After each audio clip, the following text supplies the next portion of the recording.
Our objectives in this lesson are the following. Identify regions under t-distribution corresponding to different t-values. Identify t-value corresponding to a given area under t-distribution. And identify percentiles using t-table. Let's have a quick review of our previous lesson. Shade the statement or statements that is not true about t-distribution. Letter A, the t-distribution has thicker tails than the normal distribution. This is true. Letter B, a t-distribution with 8 degrees of freedom has lower peak than a t-distribution with 10 degrees of freedom. This is true. Letter C, a t-distribution with 25 degrees of freedom has thicker tails than a t-distribution with 13 degrees of freedom. This is false. The lower the degrees of freedom, the thicker the tails of the t-distribution. Letter D, when sample size is small and population variance is unknown, we use t-distribution. This is true. And letter E, the t-distribution has higher peak than normal distribution. This is not true. Just like C-table, there are different looks of t-table. But all of this will give the same answer when used properly. The only difference here is the placement of its parts. For example, in this table, the area is located on top, and the confidence level is at the bottom. On this table, the confidence level is on top and the area is at the bottom. And also, if you are going to count the columns here are greater than these two here, meaning this table provides more possible measures for area. I am going to use these two tables in this lesson. So here is a t-table. This portion here are the t-values. This one are the degrees of freedom. These are the area. This is the cumulative probability, while this one is the confidence level that you will learn more about in our succeeding lesson. T-value and degrees of freedom. I made these pictures using a software that graphs t-distribution. And believe it or not, these shaded areas here are equal. Both of these measures 0.1. It may look different, and that is because of the degrees of freedom. In this picture, the degrees of freedom is equal to 3, and the corresponding t-value here is 1.6380. In this picture, the degrees of freedom is equal to 25. And the corresponding t-value here is 1.3165. This comparison tells us that the exact graph of t-distribution depends on the degrees of freedom. Remember that as the degrees of freedom increases, the t-distribution approaches the normal distribution. Let's have our first activity, the search for the missing t. Number 1. Find the value of t with probability 0.025 to its right, with degrees of freedom equal to 4. First step, let us sketch our t-curve. Then, let us estimate the possible location of the t-value. It says here the probability to the right of t is 0.025. So maybe the t-value is somewhere here. And we are going to determine the exact value of this. This area to the right of t measures 0.025. Let's have our t-table. The picture tells us that one tail measures 0.025. So we are going to look for one tail whose area is 0.025. And it's here. We're going to box the whole column. Now, let us look for the row that contains our degrees of freedom, which is equal to 4. So we have here 4, and let us box this row. The intersection of these two is the t-value we are looking for. So our t-value is 2.776.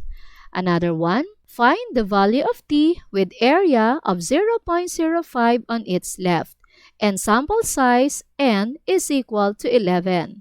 Again, let us sketch our t-curve. Let us estimate the location of t. It says here the area to the left of t is 0.05. So maybe our t is somewhere here. This area here to the left of t is 0.05. Let's have our t table. The picture tells us one tail whose area is 0.05. So one tail, area is 0.05. It's here. Let us box this column. And then now, let us locate our degrees of freedom. But we are given n, not degrees of freedom. To solve for the degrees of freedom, let us subtract 1 from our n. 11 minus 1 is equal to 10. So let us look for 10. It's here. Let us box this row. And the intersection is the t-value that we are looking for. And this is 1.812. But take note, you are on the left side of 0. So this should be negative. So our t is negative 1.812. Now, let us talk about percentiles. Percentile shows the value below which a given percentage of observation falls. Let's have an example, 85th percentile.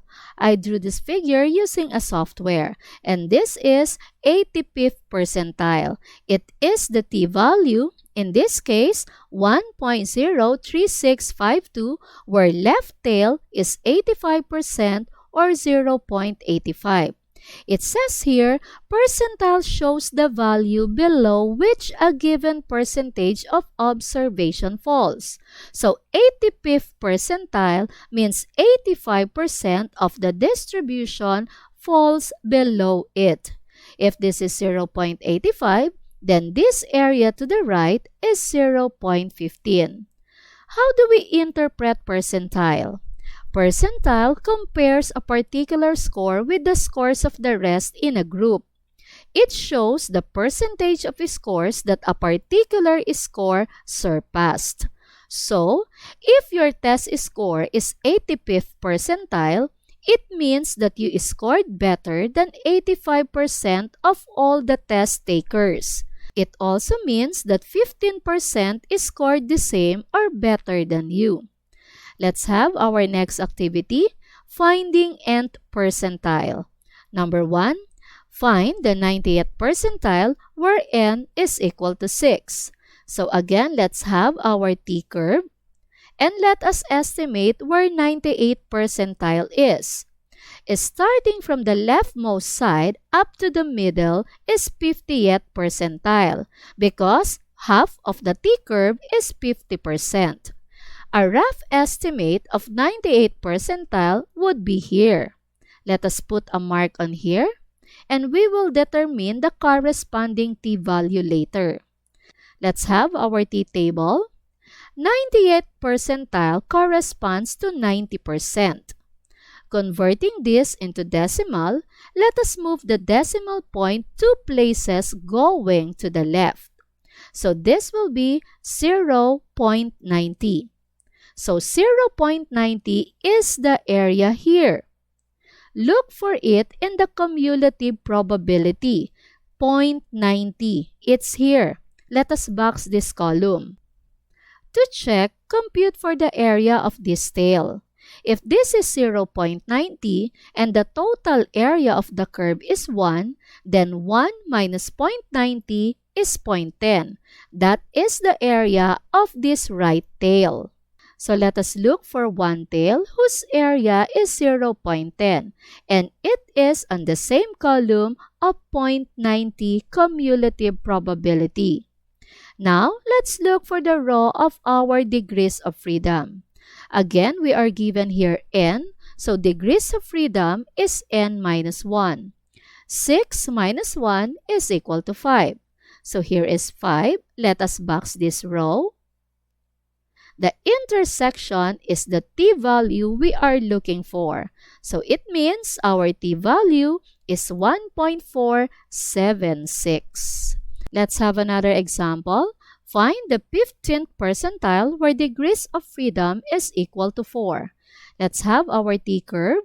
Let us estimate the location of 15th percentile. So from the leftmost 0, then 15th percentile may be somewhere here. Let's have our t-table. And this area here is 15% or 0.15.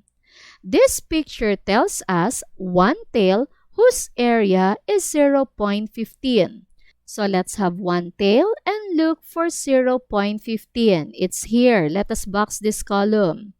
Now, let us locate our degrees of freedom. It is equal to 4. So let us box row 4 here. The intersection is 1.190. This is our t-value. Remember, you are at the left side of 0, so this should be negative. Our t is equal to negative 1.190. Now, let's have another activity. Earlier, we were given the area and we locate for the t-value. This time, we are given the t-value and we are going to determine the area. So we have here the probability that t is greater than 6.5 with degrees of freedom equal to 4. Let's have our t-curve. Let us locate 6.5. If this is 0, then somewhere here is 6.5. Since this is greater than, then we are looking for this area. Let's have our t-table. Let me use another t-table for this activity. Let us locate degrees of freedom equal to 4. It is here. Let us box this row. And let us find 6.5. 6.5. There is no 6.5. What I have here is 5.598 and 7.173. And 6.5 is somewhere in between these two values. So I'm going to choose these two values here. Since this is one tail, then I'm going to choose one tail or one side. This means that this area is between 0.001 and 0.0025.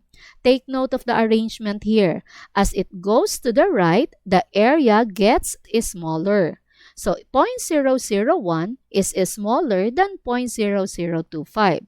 So if we are going to write our answer, it should be this way. Area is less than 0.0025 but greater than 0.001. Remember, when you are writing compound inequality, the value on the left side is the smaller value, and the value on the right side is the greater value, just like a number line. So 0.001 is less than 0.0025, so it should be written on the left side. Now, if you really want to determine the exact value of this, then you will have to make use of a software like this. All you have to do is to input the degrees of freedom. V here is equal to the degrees of freedom. And our degrees of freedom is 4. X here is the t-value. Our t-value is 6.5. Since this is greater than, you choose from the drop-down box the greater than symbol. Pressing equal sign, it will give you 0.00145. Take note, 0.00145 is in between 0.001 and 0.0025. So this answer here is correct. It's just our t-table is limited in providing the exact value of the area. Let's have another one. This time, the probability that t is less than negative 4.15 with n equal to 7. So here is our t-curve, negative 4.15. So it is on the left side of 0. Let's label that negative 4.15. So this area here is what we are looking for. Let's have our t-table. Let's solve for our degrees of freedom. Since n is given, then minus 1, this will be 6. That will be our degrees of freedom. Let's look for negative 4.15. We do not have negative values here, but since this is symmetric about 0, then we may look for positive 4.15. But just again, we do not have the exact value. What we have here is 3.707 and 4.317. In between these two values is 4.15. So I'm going to choose these two values here. This is one tail, so I'm going to choose one side. Meaning, the area of this is between 0.0025 and 0.005.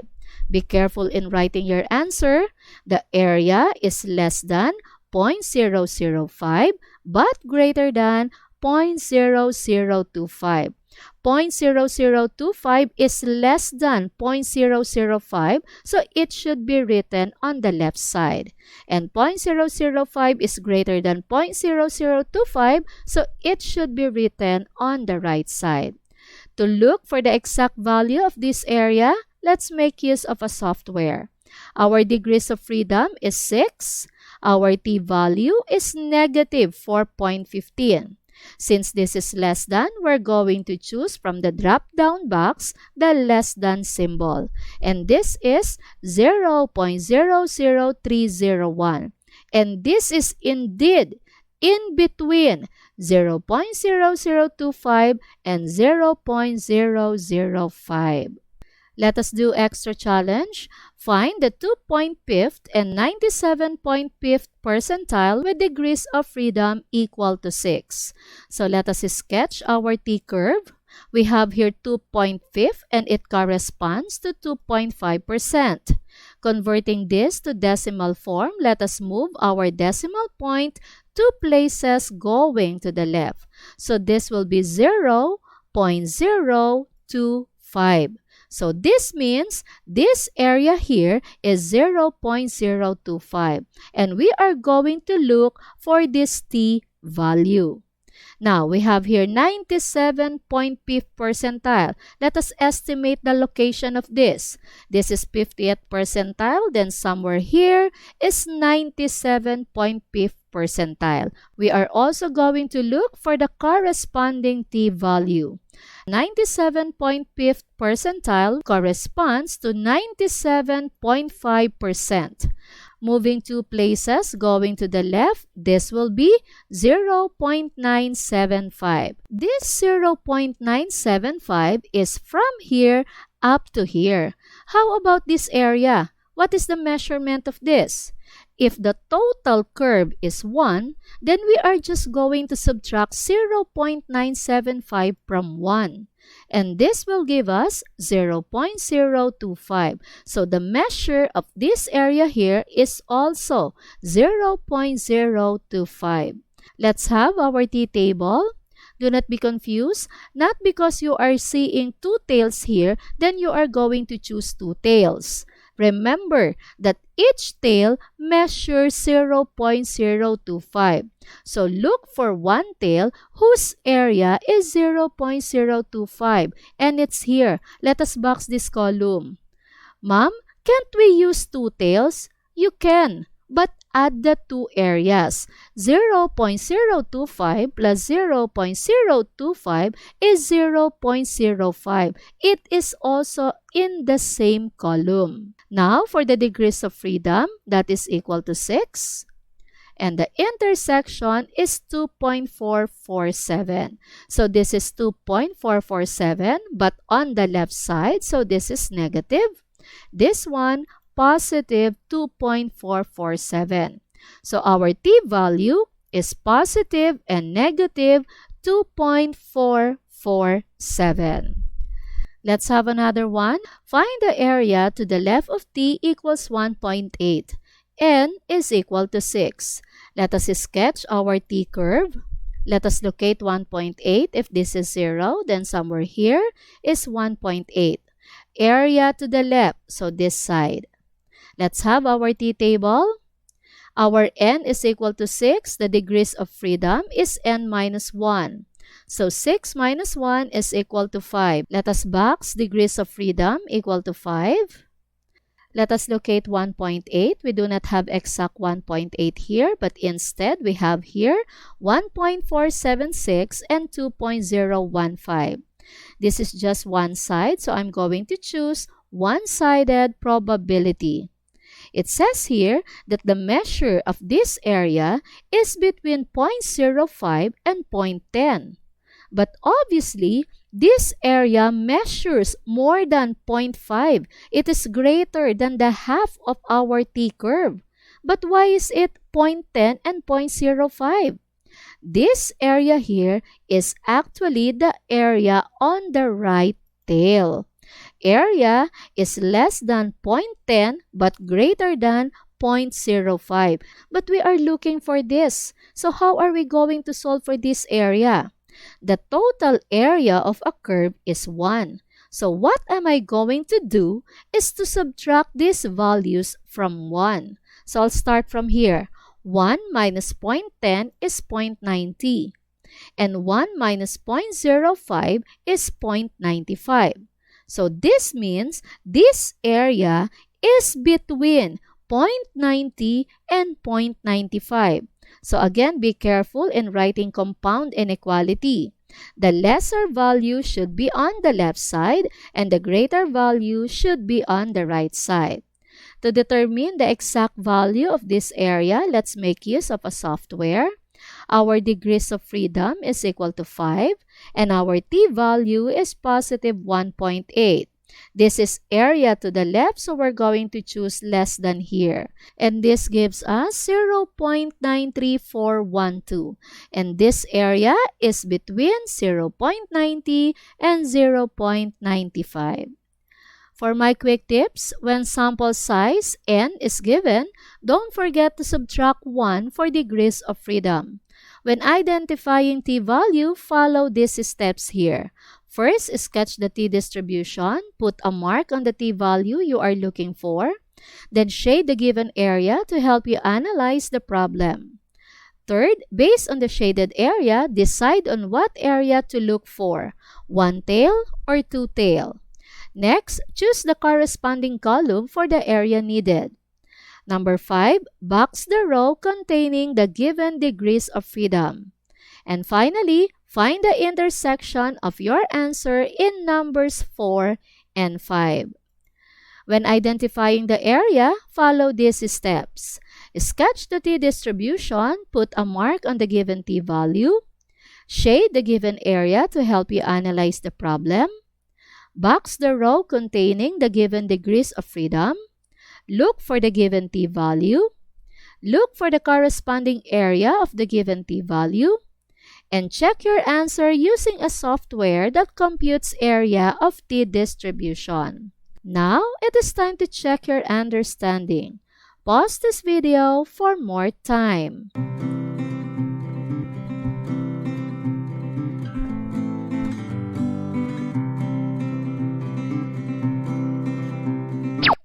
Let us answer. Let us sketch our t-curve. Let us locate negative 5.2. So negative on the left side, maybe somewhere here. Let us label this negative 5.2. We're looking for area to the left. So we are looking for this area. Let us have our t-table. Our n is equal to 10. So degrees of freedom is 10 minus 1. And that is equal to 9. Let us locate negative 5.2. Again, we do not have negative values here, so let's look for 5.2 instead. But we do not have 5.2 here. The last is 4.781. Then 5.2 is located somewhere here. If the values going to the right is getting lesser and lesser, then it follows that the area of 5.2 is less than 0.0005. So if we are going to write that, area is less than 0.0005. To check, let us use a software. Let us input our degrees of freedom, that is 9, and our t-value is negative 5.2. Since this is area on the left, let us choose less than here. And it gives us 0.00028. And yes, 0.00028 is less than 0.0005. This is correct. Gets? Our next lesson is identifying the length of a confidence interval.